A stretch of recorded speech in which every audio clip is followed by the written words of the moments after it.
नमस्कार, वक्त हो गया है उत्तराखंड की खबरों का। आपके साथ मैं हूं अपर्णा मौजम। उत्तराखंड में कोरोना की रफ्तार बेकाबू हो चुकी है। बीते 24 घंटे में तमाम रिकॉर्ड तोड़ते हुए पूरे राज्य में 4087 नए केस आए हैं। सबसे ज्यादा 1876 केस देहरादून में आए हैं, जबकि नैनीताल में 818 और हरिद्वार में 786 नए मरीज पाए गए हैं।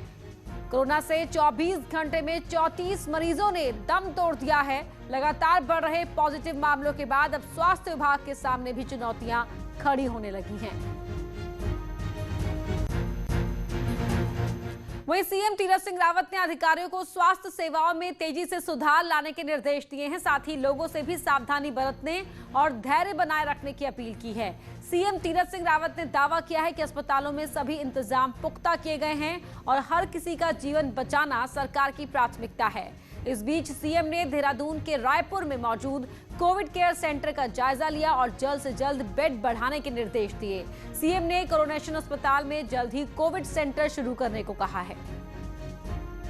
कोविड के बढ़ते संक्रमण के मद्देनजर मुख्यमंत्री तीरथ सिंह रावत आज ग्राउंड जीरो पर हैं। आपने कोविड केयर सेंटर का निरीक्षण किया, उसके बाद कोरोनेशन हॉस्पिटल का निरीक्षण किया और अभी दून हॉस्पिटल में तमाम डॉक्टर्स से यहाँ पर फीडबैक लिया गया। सर, क्या कुछ रहा इस पूरे निरीक्षण? देखिए, कोविड को लेकर के मेरी सरकार बड़ी संवेदनशील है और हम हर समय जनता के साथ खड़े हैं और जो भी पॉजिटिव और पाए जा रहे हैं उनको लेकर के अभी रायपुर जो अपना स्पोर्ट्स कॉलेज है वहाँ जो सेंटर उसमें मेरा जाना हुआ, वहाँ 450 बेड की व्यवस्था और जो सुचारू रूप से चल रही है सब तरह की व्यवस्थाएं वहाँ की हैं।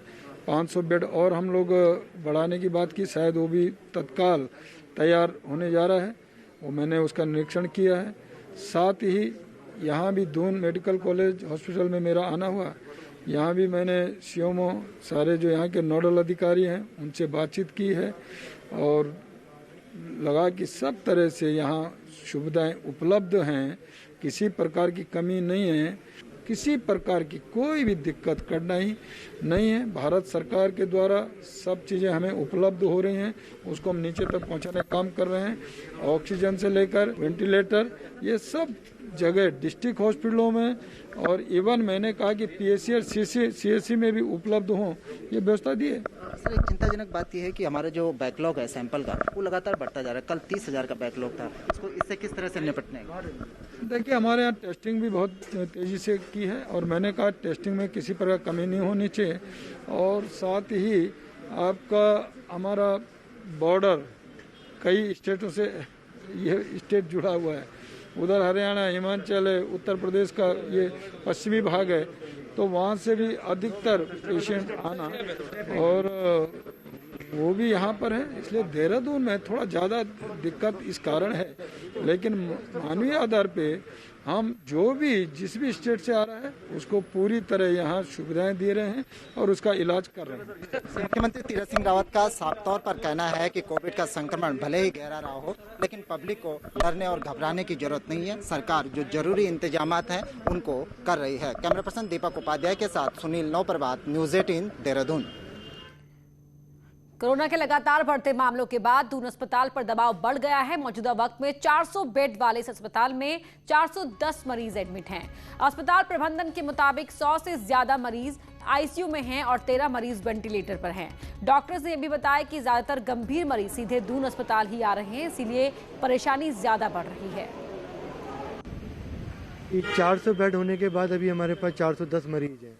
जो बेड हम लोग जिनको काउंट या ऑक्सीजन बेड नहीं है वहाँ भी हमारे मरीज हैं। सबको कुछ ना कुछ रिलीफ प्रोवाइड करने के लिए पूरी कोशिश की जा रही है। उसके बावजूद भी मरीज को आने का तांता लगा हुआ है, तो जो भी हम बेस्ट पॉसिबल है वो करते रहेंगे। हमारे पास अभी दवाइयों की या वेंटिलेटर की कमी नहीं है, लेकिन हाँ बेड की कमी शुरू हो गई है। देहरादून पुलिस ने भी कोविड कंट्रोल की नई गाइडलाइन का सख्ती से पालन कराने की बात कही है। पुलिस के मुताबिक सरकार के आदेश पर अमल किया जाएगा और जो लोग नियमों का उल्लंघन करेंगे उनके खिलाफ कड़ी कार्रवाई की जाएगी। पुलिस ने लोगों से भी नाइट कर्फ्यू के दौरान बिना वजह घरों से बाहर ना निकलने की अपील की है। तो इसको इम्प्लीमेंट करने के लिए पुलिस के जो अधिकारी हैं उनको निर्देश दिए गए हैं उनको बताया गया है कि कैसे इसको इम्प्लीमेंट करना है, क्या क्या करना है, क्या क्या नहीं करना है, और इसको पूरी सख्ती से लागू किया जाएगा क्योंकि कोविड-2 के प्रसार को रोकने के लिए ये अत्यधिक आवश्यक है। सरकार के आदेश पर चंपावत में भी दोपहर 2 बजे बाद बाजार बंद कराया गया। जिला मुख्यालय के साथ साथ लोहाघाट, बनबसा, टनकपुर में आदेश का असर देखने को मिला। हालांकि जरूरी सेवाओं से जुड़ी दुकानें खुली रहीं। प्रशासन की ओर से साफ किया गया है कि नियम तोड़ने वालों के खिलाफ जरूरी कार्रवाई की जाएगी। तो इन सभी चीज़ों का ध्यान रखना है और हम सब लोग मिलकर इसको कंट्रोल कर सकते हैं। तो मेरी सबसे जनता से अपील भी है और अनुरोध भी है कि जो निर्देश निर्गत किए गए हैं उनका पालन करें और एक दूसरे का ख्याल रखें। कोरोना के खिलाफ चल रही जंग में सरकार के आदेश के बाद रामनगर में भी दोपहर 2 बजे बाद सभी बाजार बंद कर दिए गए। हालांकि कुछ जगह दौरान अफरा तफरी का माहौल बना रहा। कुछ जगह 2 बजे के बाद भी शराब की दुकानें खुली हुई मिली। इसे लेकर कुछ लोगों ने सवाल भी उठाए। दोपहर के 2 बजने वाले हैं। इस वक्त हम रामनगर के एक बाजार में स्थित हैं। आप देख सकते हैं कि यहाँ पर अफरा तफरी का माहौल है। कई दुकानें बंद होने लगी हैं। कुछ सब्जी के दुकानदार जहाँ पर लोग अपने शाम की सब्जी लेने के लिए खड़े हुए हैं, वहाँ पर लोग सब्जियाँ खरीद रहे हैं। इसके अलावा दुकानों का बंद होना शुरू हो गया है। अगले 5-10 मिनट में लगता है कि दुकानें बंद हो जाएंगी। गोविंद पाटनी, न्यूज़ 18, रामनगर। उधम सिंह नगर के जसपुर में हरिद्वार महाकुंभ की ड्यूटी से लौटे 10 पुलिसकर्मी भी कोरोना संक्रमित पाए गए हैं। प्रशासन के मुताबिक कुंडा थाने के 8 और जसपुर थाने के 2 जवान की रिपोर्ट पॉजिटिव आई है। फिलहाल 2 संक्रमित जवानों को होम क्वारंटीन कर दिया गया है, जबकि 8 जवान हायर सेंटर रेफर किए गए हैं। उसी क्रम में पूरे जसपुर सीएससी के अंदर काशीपुर, ये थाना कुंडा जिसे और थाना कोतवाली से कुछ जो पुलिस वाले वहाँ गए थे, कर्मी ड्यूटी पे गए थे, उनकी हमने सैंपलिंग की 18 से। तो उसमें 10 लोग अभी तक पॉजिटिव आ गए हैं, जिनको हमने 8 लोगों को हायर सेंटर भी काशीपुर रेफर कर दिया है, बाकी 2 लोगों को होम आइसोलेट कर दिया है। उत्तराखंड में कोरोना का संक्रमण तेजी के साथ फैल रहा है, जिसके लिए पुलिस संक्रमित मरीजों के संपर्क में आए लोगों पर सख्त नजर रखने जा रही है। उत्तराखंड पुलिस ने 3 टीमें तैयार की हैं जो उन लोगों को ट्रेस कर रही है जो कोरोना पॉजिटिव लोगों के संपर्क में आए हैं, जिनका डेटा तैयार कर स्वास्थ्य विभाग को दिया जाएगा, जिससे स्वास्थ्य विभाग इन लोगों को 14 दिन तक होम या इंस्टीट्यूशनल क्वारंटीन में रखेगा। साथ ही किसी की तबीयत बिगड़ी तो उनको जल्द ही मेडिकल फैसिलिटी के अलावा इनका भी कोरोना टेस्ट करवाया जाएगा। लोग यहाँ रह रहे और जो पॉजिटिव है यहाँ के लोग और उनके कॉन्टैक्ट्स हमको चेक करने के लिए, इसके लिए भी हमने कॉन्टैक्ट ट्रेसिंग की 3 टीमें जो है डीआईजी, एसडीआरएफ इनके अंडर में लगी हुई है, जिसमें 40वीं वाहिनी के जो कमांडेंट है वो हरिद्वार, चमोली, पौड़ी, रुद्रप्रयाग क्षेत्र के लिए कॉन्टैक्ट ट्रेसिंग देख रहे हैं और आईआरबी फर्स्ट के जो है वो पूरा कुमाऊं क्षेत्र देख रहे हैं और आईआरबी सेकंड के जो है वो देहरादून, टेहरी, उत्तरकाशी ये क्षेत्र देख रहे हैं। तो 3 टीमें जो है कॉन्टैक्ट ट्रेसिंग में अभी लगी हुई है। दिल्ली देहरादून हाईवे पर मोहन से उत्तराखंड की सीमा डाटकाली तक अब यात्रियों को नो सिग्नल की समस्या से नहीं जूझना पड़ेगा। राज्यसभा सांसद अनिल बलूनी की पहल से यहां अब जल्द ही नेटवर्क काम करने लग जाएगा।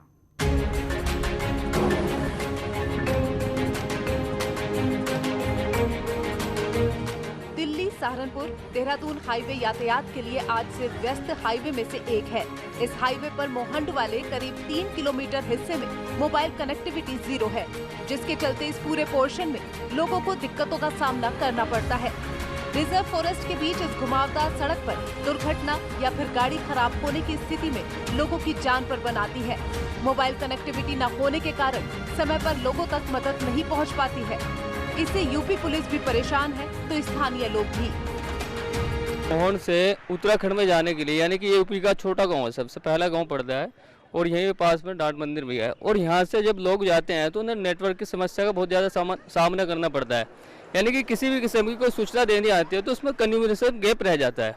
मान लो कोई एक्सीडेंट हो गया, 100 नंबर डायल अगर हमने बुलानी पड़ेगी तो बीच में यहाँ से आगे जाकर नेटवर्क नहीं आते। मोहन से डाटकाली के बीच सिग्नल होने से बड़ी दिक्कत होती है। एक तो पैडी क्षेत्र है, दूसरा जंगली जानवरों का खतरा रहता है। इसलिए हम लोगों ने जगह जगह पे पुलिस सहायता केंद्र बना हुआ है ताकि किसी को कोई दिक्कत होती है तो पुलिस की सहायता ले सके। यहाँ नेटवर्क की कमी होने के कारण बड़ी दिक्कत है।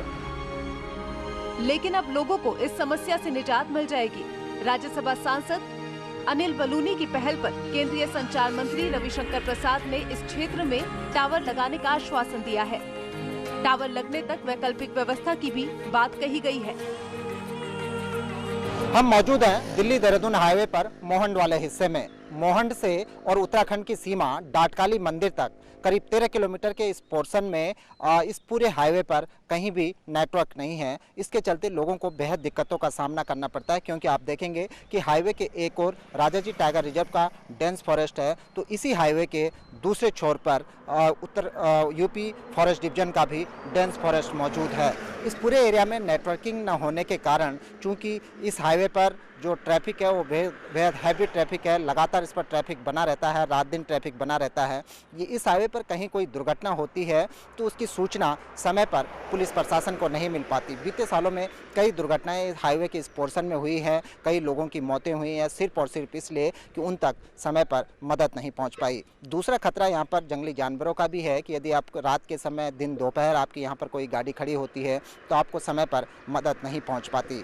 राज्यसभा सांसद अनिल बलूनी ने इसी हिस्से के 13 किलोमीटर का जो ये हिस्सा है जिस पर हैवी ट्रैफिक रहता है, इसकी बात उठाई है कि इस पूरे क्षेत्र में नेटवर्किंग नहीं है और नेटवर्किंग न होने के कारण लोगों को दिक्कतों का सामना करना पड़ता है। केंद्रीय सूचना प्रसारण मंत्री रविशंकर प्रसाद ने यह आश्वस्त किया है कि इस पूरे क्षेत्र में अब नेटवर्क स्थापित कर दिया जाएगा। तो ये उम्मीद जताई जा रही है कि बहुत जल्द ही मोहन के इस हिस्से में मोबाइल नेटवर्किंग काम करने लग जाएगी और लोगों की जो दिक्कतें हैं वो दूर हो जाएंगी।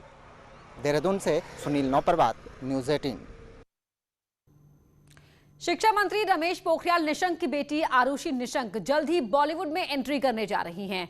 आरुषि का नया गाना वफा न रास आई 23 अप्रैल को रिलीज होने जा रहा है। इस गाने में हिमांश कोहली आरुषि के साथ मुख्य भूमिका में हैं।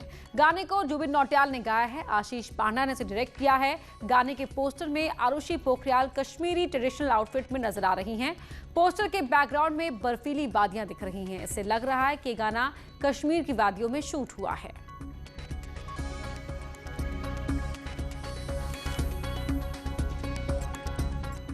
हरिद्वार महाकुंभ को लेकर संतों में अब घमासान छिड़ गया है। जूना समेत कई अखाड़े पहले ही कुंभ समाप्ति की घोषणा कर चुके हैं। इसके बाद बैरागी अखाड़ों ने मोर्चा खोल दिया। बैरागी अखाड़ों ने 27 अप्रैल को होने वाले शाही स्नान में सन्यासी अखाड़ों को शामिल न करने की मांग की है।